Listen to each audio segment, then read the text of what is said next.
Un dangereux jeu de cache-cache est en cours à Vovchansk, dans une ville où au moins 80% des bâtiments ont été détruits par des bombardements.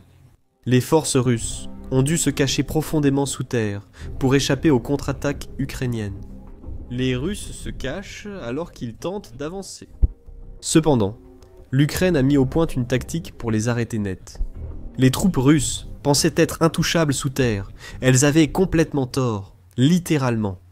L'Ukraine déloge les soldats russes de leurs cachettes avec des mines, affichant une nouvelle tactique brutale qui pourrait ruiner les ambitions russes à Vovchansk.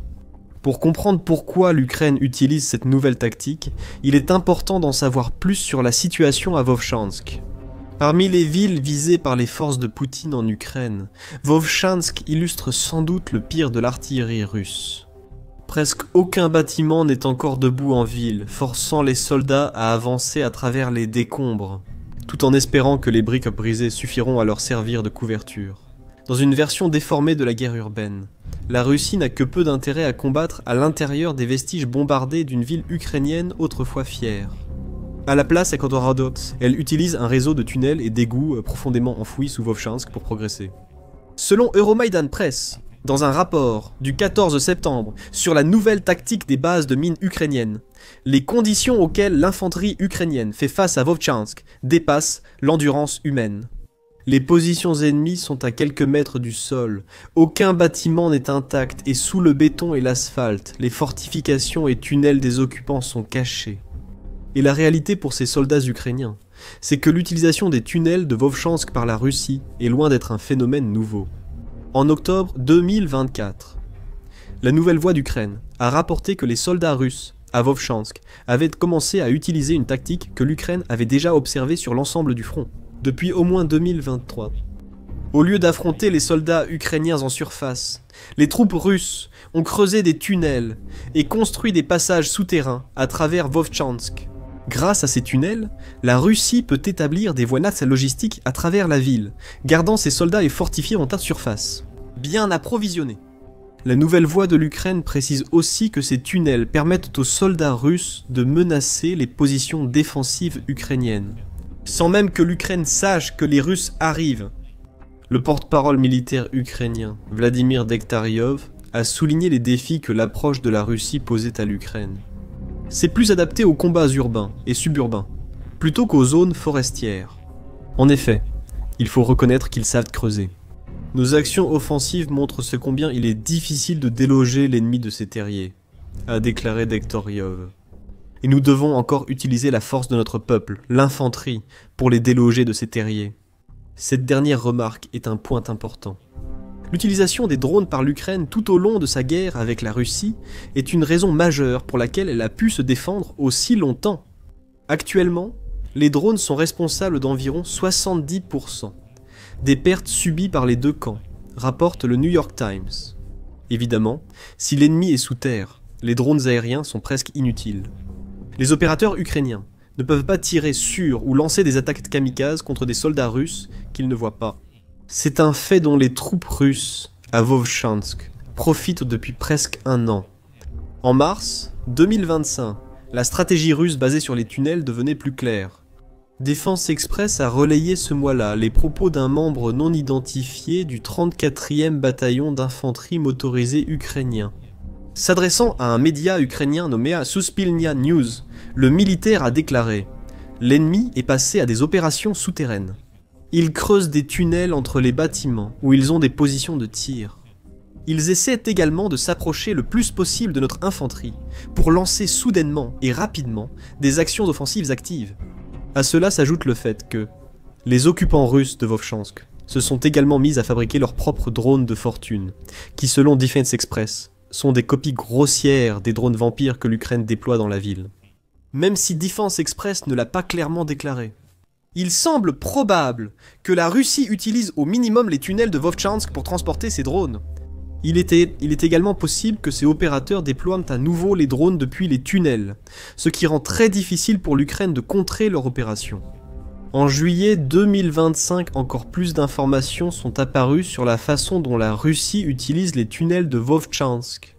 Cette fois, c'est Meza qui partageait les commentaires d'un homme nommé Oleksandr Danilenko, qui selon lui est le chef du groupe de liaison avec les médias représentant la brigade du cœur de l'Ukraine. À Vovchansk, toute la ville a été rasée, affirme Danilenko. Pour trouver un abri là-bas, il faut compter sur les égouts et les communications souterraines, et c'est pratiquement la seule option pour se rassembler et se cacher là-bas. Les Russes utilisent ces communications pour concentrer du personnel, stocker des munitions et de la nourriture, puis lancer des assauts à partir de là. Il est indéniable que les soldats russes agitent de manière intelligente à Vovchansk, en plus des assauts lourds pour épuiser les défenses de l'Ukraine. La Russie a construit un réseau de tunnels, menant parfois à des égouts déjà existants. Cela lui permet de constituer des stocks, de transporter du matériel et de déplacer des troupes, tout cela hors de portée des défenseurs ukrainiens.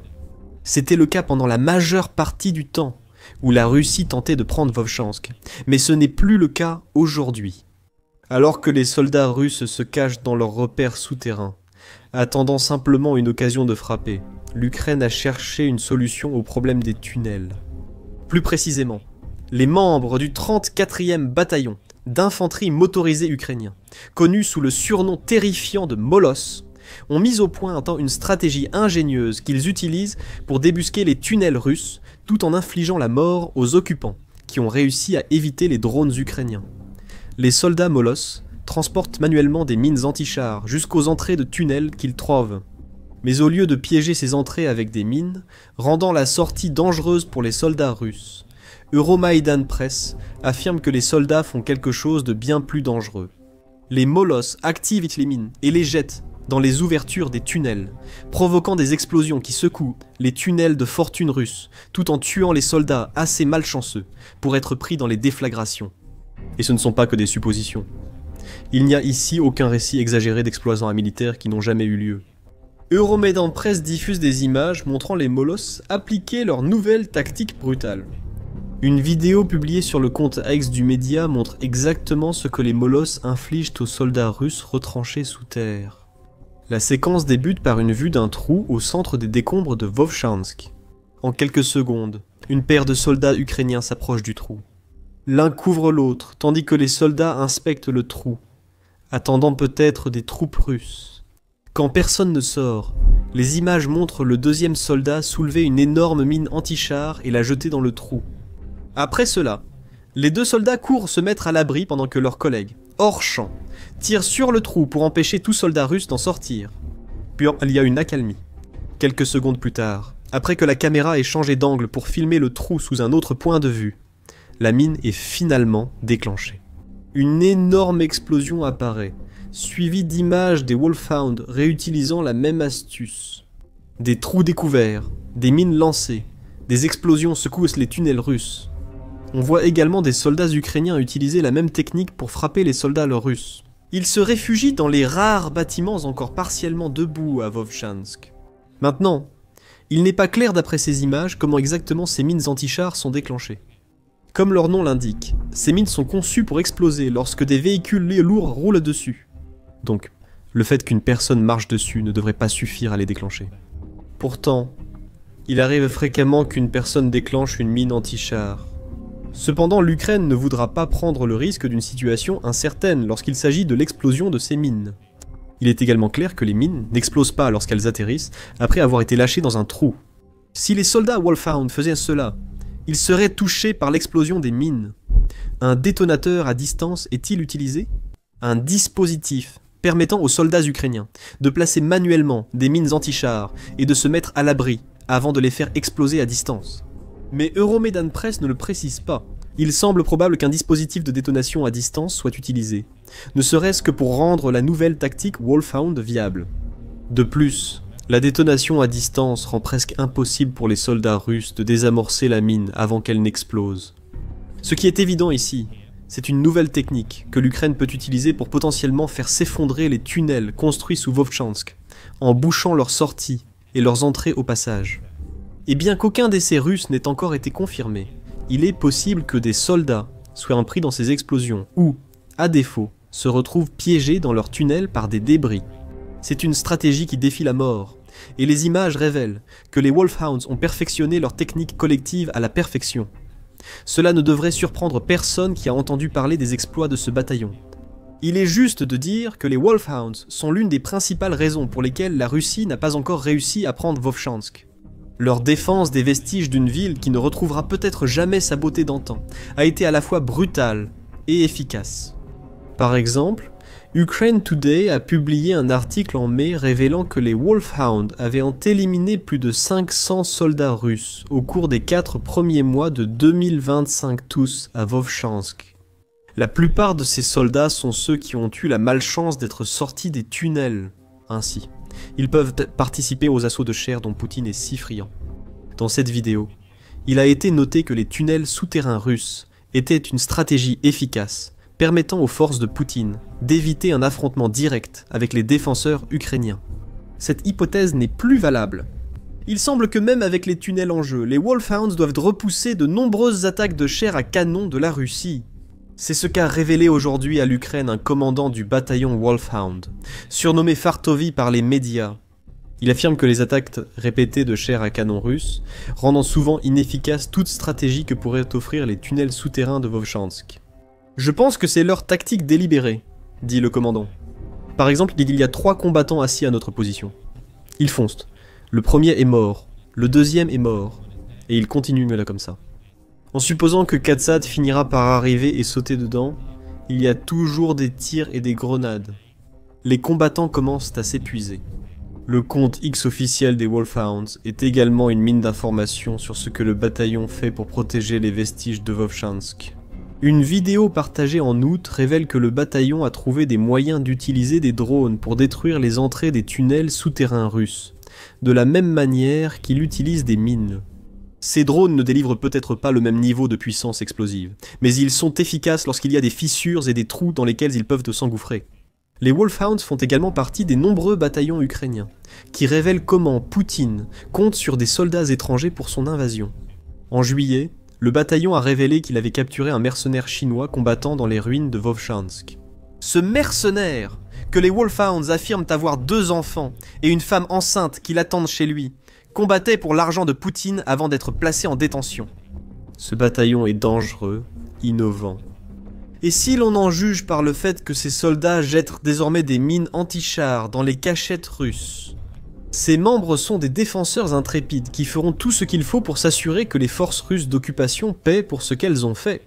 À Vovchansk, tout cela ramène à Vovchansk et à la raison pour laquelle les soldats russes sont poussés à prendre la ville. Même lorsque les Wolfhounds infligent la mort et la destruction de manière toujours plus innovante. Poutine veut cette ville parce qu'en prendre le contrôle ouvrirait des possibilités ailleurs. Vovchansk se trouve dans la région de Kharkiv, qui elle-même est disputée depuis le tout premier jour où Poutine a lancé son invasion de l'Ukraine. Plus précisément, Vovchansk se trouve dans la direction potentielle d'une avancée, qui permettrait à la Russie de commencer à lancer des assauts plus intenses sur Kupiansk. En fin de compte, Vovchansk est un tremplin pour la Russie, une ville qu'elle doit prendre si elle veut pouvoir s'emparer de davantage de la région de Kharkiv. La Russie a beaucoup tenté de s'emparer de Vovchansk. En mai 2024, RBC Ukraine a rapporté que l'Institut pour l'étude de la guerre révélait la destruction de ponts par la Russie à Vovchansk. L'objectif ici est d'empêcher l'Ukraine d'envoyer des renforts à Vovchansk. Il s'agit avant tout d'isoler la ville.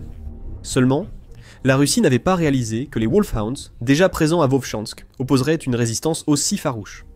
La même source indique que, même si Vovchansk n'aide pas vraiment l'avancée russe à Kharkiv, cela pourrait permettre à la Russie d'attaquer Eliki-Bourlouk. Encore une fois, tout est question d'étapes intermédiaires. Vovchansk en soi n'a peut-être pas une importance stratégique majeure.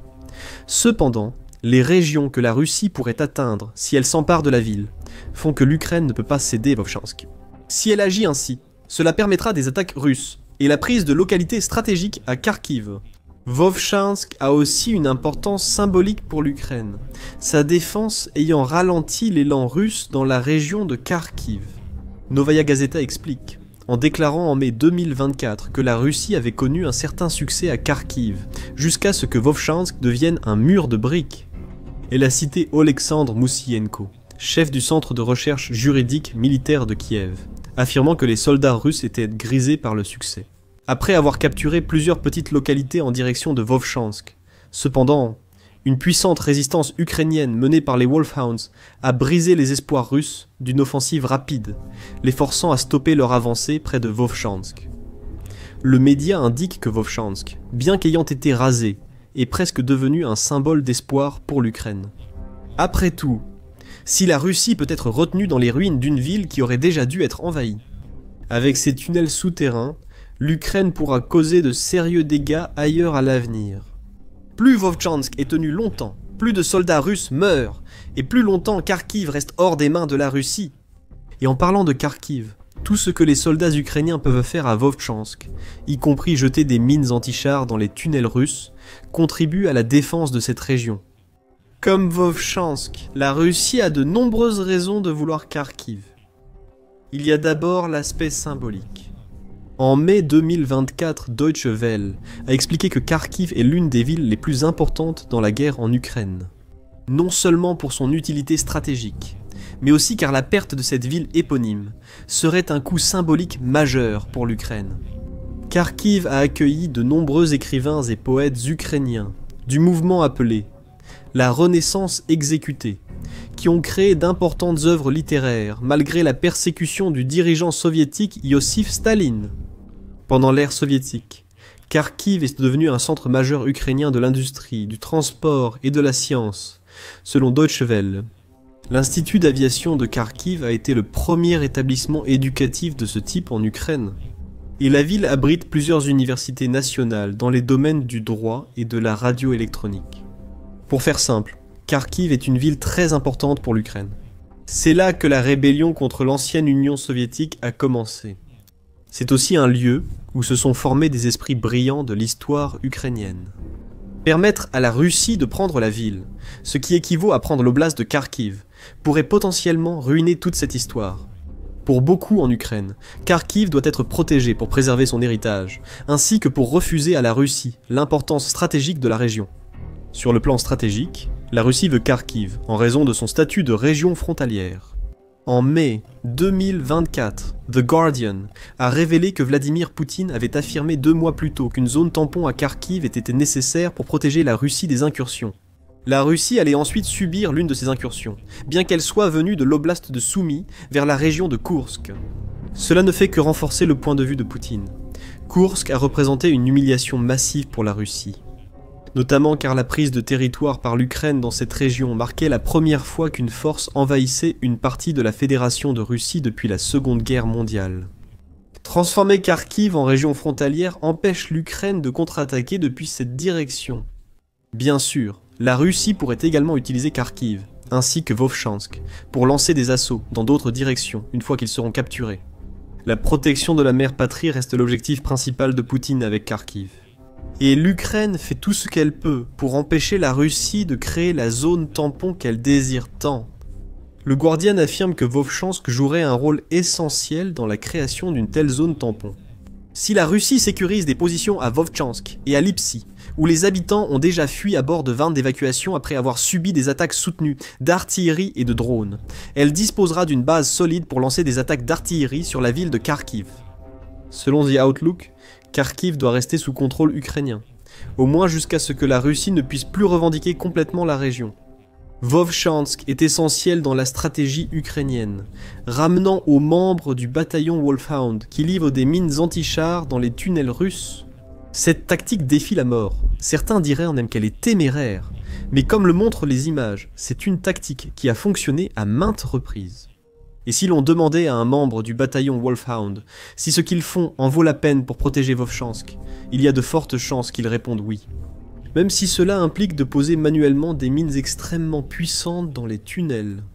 Les défenseurs ukrainiens feront tout pour empêcher la Russie de prendre Vovchansk.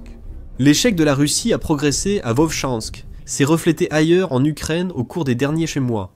En mai, Poutine a lancé une offensive d'été censée mener la Russie à la victoire. Cette offensive a finalement marqué l'été de la défaite pour Poutine. La Russie a perdu 210 000 soldats sans aucun résultat. Découvrez-en plus dans notre vidéo et n'oubliez pas de vous abonner à The Military Show pour plus de reportages sur les brillantes tactiques utilisées par l'Ukraine pour surmonter l'invasion russe.